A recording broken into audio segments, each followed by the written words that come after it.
দর্শক, সৌদিরা কোনো কিছু অপ্রয়োজনীয় মনে করলে তা যত দামি জিনিসটাই থাক ফেলে দেয়। দেখেন, সকাল সকাল বর্মিলে একটা ব্যাগ পেলাম, আর ব্যাগের ভিতর কত মূল্যবান দামি দামি জিনিস। Wow, laptop! দেখছেন কত মূল্যবান জিনিস ওরা ফেলে দেয়। ভিডিওটা দেখেন, ব্যাগের ভিতর আরো কি কি আছে সবকিছু দেখাচ্ছি।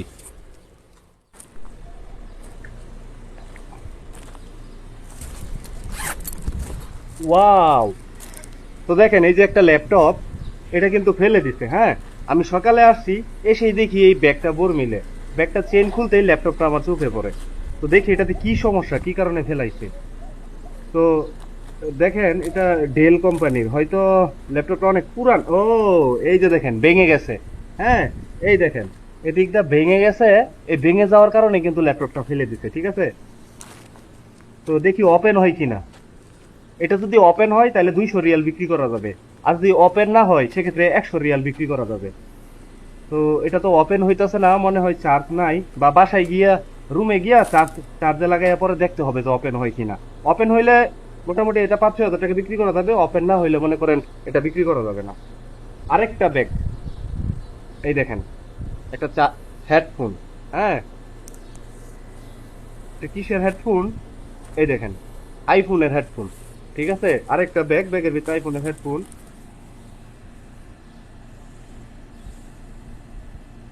তো আর কি আছে দেখেন, সৌদিরা কিন্তু সাদা জুব্বা পরে, জুব্বা আছে। এই দেখেন আরেকটা জুব্বা, ঠিক আছে, দুইটা জুব্বা, একটা প্যান্ট। এই দেখেন কত নতুন প্যান্ট, দেখছেন? দেখেন, আমি প্রতিনিয়ত আপনাদেরকে এইগুলা দেখানোর চেষ্টা করি। দেখেন কত নতুন প্যান্ট। এই প্যান্টটা মনে হয় কয়দিন ব্যবহার করছে আপনারাই বলেন তো। প্যান্টটা ফেলে দিতে, টাকা থাকলে যা হয় আর কি। সৌদিরা আসলে কোনো সময় জিনিসের মূল্যায়ন করে না। 100 রিয়াল দা কিনলো না 500 রিয়াল দা কিনলো, কেনার পরে ওইটা তাদের কাছে গুমামা, মানে ময়লা। কেনার পরে আর ওইটার হিসাব করে না। এই দেখেন আরেকটা পাঞ্জাবি। এটা কি? ও, এটা হচ্ছে পাওয়ার ব্যাংক। দেখেন পাওয়ার ব্যাংকটা ভেঙে গেছে। পাওয়ার ব্যাংক ভেঙে গেছে বিধায় ফেলে দিচ্ছে। আর এইগুলা হচ্ছে আপনার মাথায় পাগড়ি পরে না সৌদিরা, পাগড়ির উপরে এইভাবে মাথায় এগুলা দিয়ে রাখে। হ্যাঁ, ওই যে এই যে এটা, এটা যখন মাথায় দেয়, ঠিক আছে, এটা কিন্তু সিমাক বলে, সৌদি আরবে বলে সিমাক। এটা যখন মাথায় দেয়, মাথায় দেওয়ার পরে এগুলা কিন্তু উপরে দিয়ে রাখে। আহ এটা হচ্ছে আর একটা মাথার টুপি, আর কিছু নাই। তো দর্শক, আপনারা যারা মনে করেন যে আসলে এগুলা আমি শুধু শুধু ভিডিও করি, তাদের উদ্দেশ্যে বলি। আর হয়তো আপনারা হয়তো জানেন না, সৌদিরা কত মূল্যবান মূল্যবান জিনিস ফেলে দেয়। হ্যাঁ, অনেক প্রবাসী ভাই আছে যারা আহ ভালো কাজ করে, আপনার সবসময় মার্কেটের ভিতরে থাকে, তারা হয়তো এগুলা দেখে না।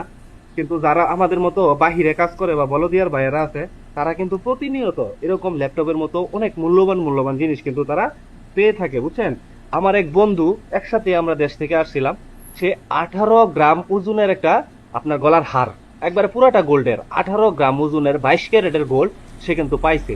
এবং ওইটা বিক্রি করছে 6-7 লাখ টাকা, এবং সে দেশেও চলে গেছে।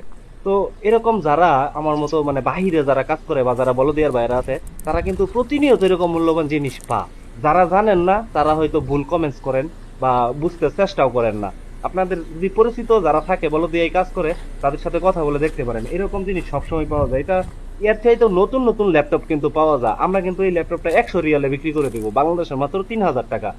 আর এরকম নতুন ল্যাপটপ একবারে লাগাইলেই ওপেন হয়, ঠিক আছে, আপনার ওই রকম ল্যাপটপ 200-300 রিয়ালে আমরা বিক্রি করে দিই। বাংলাদেশের 8-10 হাজার টাকা সর্বোচ্চ। ভালো ভালো আইফোন মোবাইল 10 টাকা 20 টাকা, একটু ভালো হইলে 50 টাকায় আমরা বিক্রি করে দিই, ঠিক আছে। তো আমি সবসময় এই ভিডিওগুলো এজন্যই করি, আমি চাই আপনাদেরকে এই বিষয়গুলো দেখানোর জন্য। মানে সৌদিরা ওদের পকেটে যখন টাকা থাকে তখন এটার খুব মূল্যায়ন। আমরা কাজ করার পরে 20 রিয়ালের জায়গায় 30 রিয়াল কখনো দিবে না। কিন্তু যখন তারা এই টাকা দিয়ে একটা জিনিস কিনে ফেলে, তখন এই জিনিসটা তাদের কাছে ময়লা, গুমামা। তারা যদি মনে করে এটা আমার আর প্রয়োজন নাই, ব্যবহার করব না, সাথে সাথে তারা এটা বর্মিলে ফেলে দেয়। মানে তারা এটার কোনো মূল্যায়নই করে না। তারা এটা ঘরের ভিতরে থাকলে, বাসার ভিতরে থাকলে এটারে তারা মনে করে যে এটা একটা আবর্জনা। আর এই জন্যই মানে সৌদি আরবের প্রায় মানুষ যারা শেখ, তারা এরকম জিনিস প্রতিনিয়ত বর্মিলের মধ্যে ফেলে দেয়।